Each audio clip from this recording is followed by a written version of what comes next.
Slavery. Our people came over here when the Dutch called it New Amsterdam, stole Africans from Africa and the Caribbean. We built the infrastructure of New York. Wall Street is named after the wall that Africans built. The stock market, we were the human stock on the stock market being exchanged. Cotton came from the South to New York before it headed out to Europe to be sold. Brooklyn was all forest. Manhattan was forest. Queens was forest.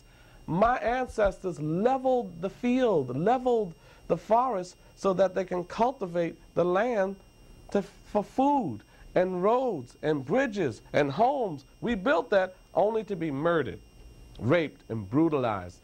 Why should I pay? I didn't do anything, you know.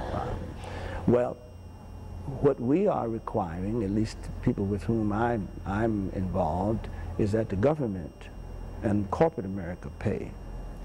The reason is that they participated in the slavery, they participated in the continued exploitation, thievery. They were a part of a marriage that in many ways, conspicuously, blatantly sometimes, subtly sometimes, but in many ways of keeping a people subjugated, exploited, in a disadvantaged state. Therefore, they should pay. Now, because you have not directly been involved, but you have received the benefits from the corporate American, from the government, which have structured our society. Therefore, the government which receives the taxes to do what it does in your name need to pay because of its participation, and corporate America need to pay. A lot of groups have prejudice. Why should they be any different? Look at the Irish, I mean, and the potato famines and everything. A lot of other groups suffered too. My great-grandparents came from Ireland. My ancestors weren't even here at the time. They did all right. Why should they be any different? See, first of all, people need to understand this and understand this clearly. Reparations is paid throughout the world to people who unjustly suffered at the hands of a government or at the hands of corporations. Anybody that participated in ill-gotten gains or profits at the expense of human suffering, reparations is paid. It was paid to the Japanese, it was paid to the Jews, it's paid to many folk in Europe, to some extent it's paid to the Native Americans. When it comes to African Americans, that's when we have a problem. That's when all of a sudden reparations is too far back, it's too long ago. You weren't a slave, they tell me, Charles, and I was not a slave master, and I didn't enslave you. It has nothing to do with that whatsoever. We, Africans, we came here in 1619 against our will, captured from Africa, went through the Middle Passage. Millions of us died in the Middle Passage. We call it the Ma'afa. Brought here, built the economy of this country through cotton and tobacco. We built the economy, and in return, we were murdered, we were lynched.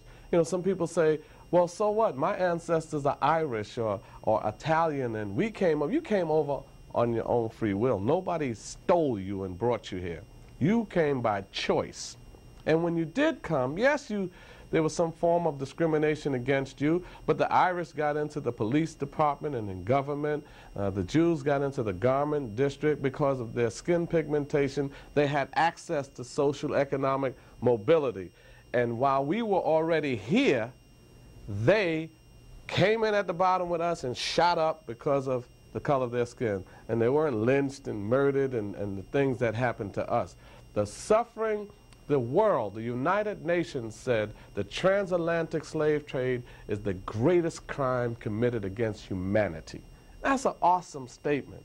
When people immigrated here, as certainly my family did, that people just by arriving in your white skin was already such an advantage over being black that it didn't matter hardly at all what skills you had or the language, anything else, the color of your skin gave you such a tremendous boost up.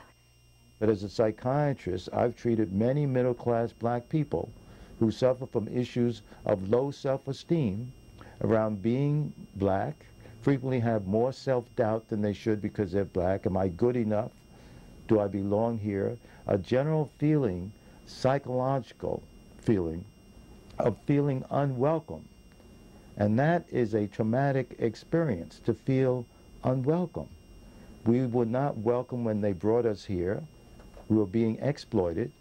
And then after slavery, we're still not welcome. They segregated us in Jim Crow segregation, saying, we don't want you here. A lot of the racial profiling also projects that message.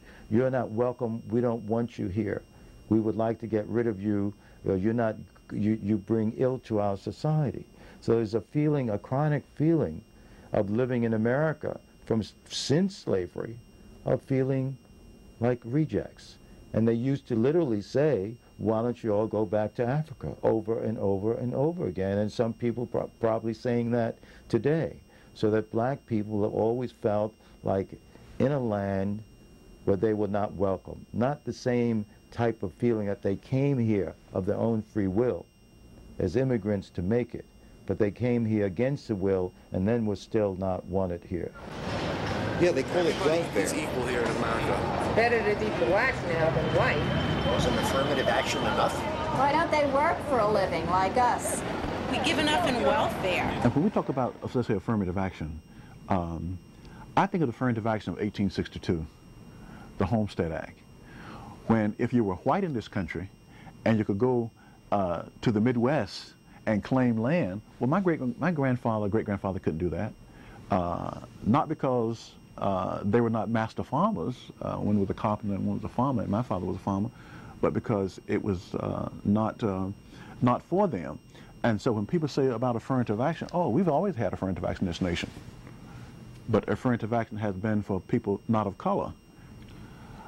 I think both blacks and whites in this country, those who profess to be against reparations, is first of all because they don't understand reparations. And they try to tie reparations to affirmative action or welfare programs, and nothing could be farther from the truth. Reparations represents a debt. And a debt remains a debt until paid or forgiven. Has absolutely nothing to do with affirmative action, has absolutely nothing to do with welfare. Welfare is an entitlement program. And an entitlement program is based on eligibility and citizenship, not race, not ethnicity. John Powell said that when white baby boomers die, they're going to leave their families $7 trillion of wealth. When black baby boomers die, blacks like me, I was born in 1950, who were born between 46 and 64, they're going to leave their children debt.